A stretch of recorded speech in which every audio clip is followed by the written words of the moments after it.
Hot, right? Take a seat. Hello there.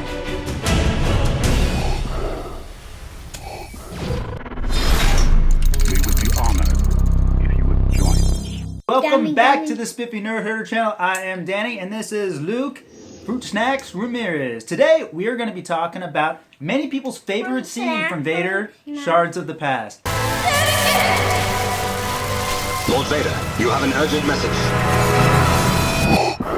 The medical chamber scene where Vader wakes up from his Force vision and hangs powerless in solitude. This was in the script from the beginning and was important to contrast with our opening scene. Now, the first step of anything is to find the events of the scene, or how the character changes in a scene. I did an entire video of this, which I'll put a link to at the end of this video. But essentially, the event for this scene was Vader deciding to submit himself to Palpatine, and how it makes him feel powerless and worthless.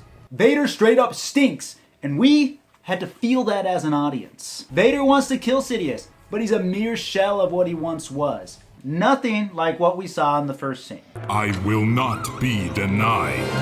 Now, the first step after finding the event of the scene and knowing exactly why it exists was storyboarding. Vader initially started out on his back to communicate this powerless feeling. I especially really loved the last shot, with its single point convergence of the cables going into him and its 3-shot progression coming out. But Star Wars Theory really wanted him hanging, so I got up into his face, looked him in the eye, and said, I agree. "What do you think about that?"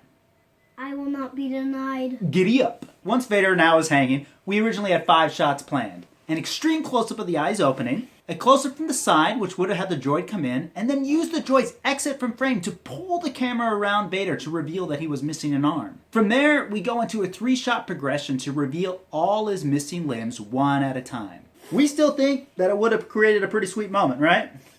But it's obviously not what's in the final film. This is where preparation is critical, especially knowing what is the event of the scene for Vader. How's that? When we got on set to film the scene, we had already spent all day filming scene 3, Padme, young Anakin, Vader's death. And since we had already lost the first half of our first shooting day, by the time we got to shooting this scene, we were pretty behind already. So we had almost less than an hour to shoot it. That's pretty intense, right?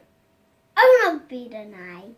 No, you won't. So after consulting with Lee, our AD, Ian, our producer, and Matt, our cinematographer, all while Star Wars Theory is just chilling with his arms up in the air, Let's get some help on the arms. we decided to cut down the scene to 2 setups. 2 setups that would communicate the events of the scene and Vader's feelings and help the audience experience what we wanted them to feel. So sometimes you plan all these shots, you do all this preparation, and then sometimes for a variety of factors, you have to throw it all out the window. But if you've done your preparation, if you know the events of the scene, and know what you need to tell your main character's story, I 100% promise that you'll be able to fully come up with these new ideas in the moment, because you'll have the solid basis to work from. So how did we do the visual effects?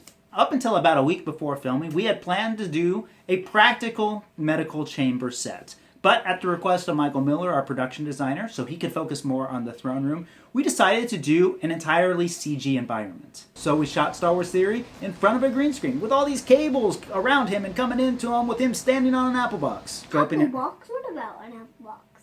An apple box. What apple box? The one he's standing on. Who's standing on an apple box? Along with some intense rotoscoping and tracking, our wonderful visual effects team created everything from scratch, including 2 medical droids, which, although they were super sweet, were ultimately taken out in the final comp since I felt that they might distract from our main man Vader.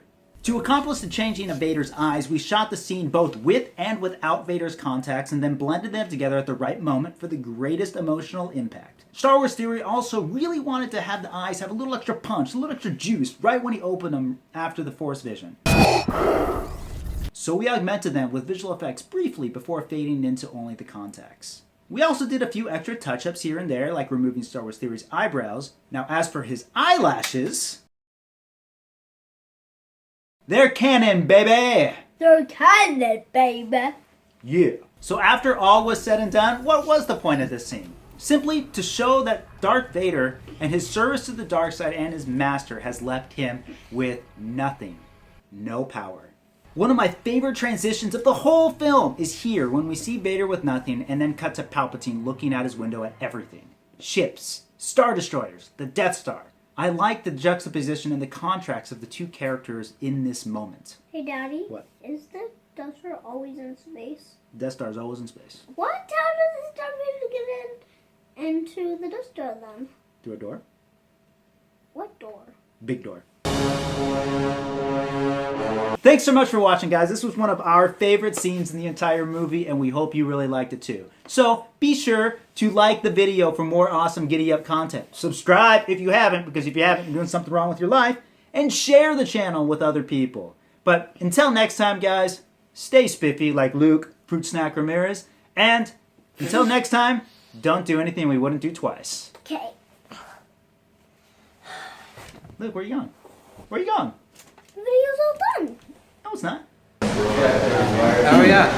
They used to have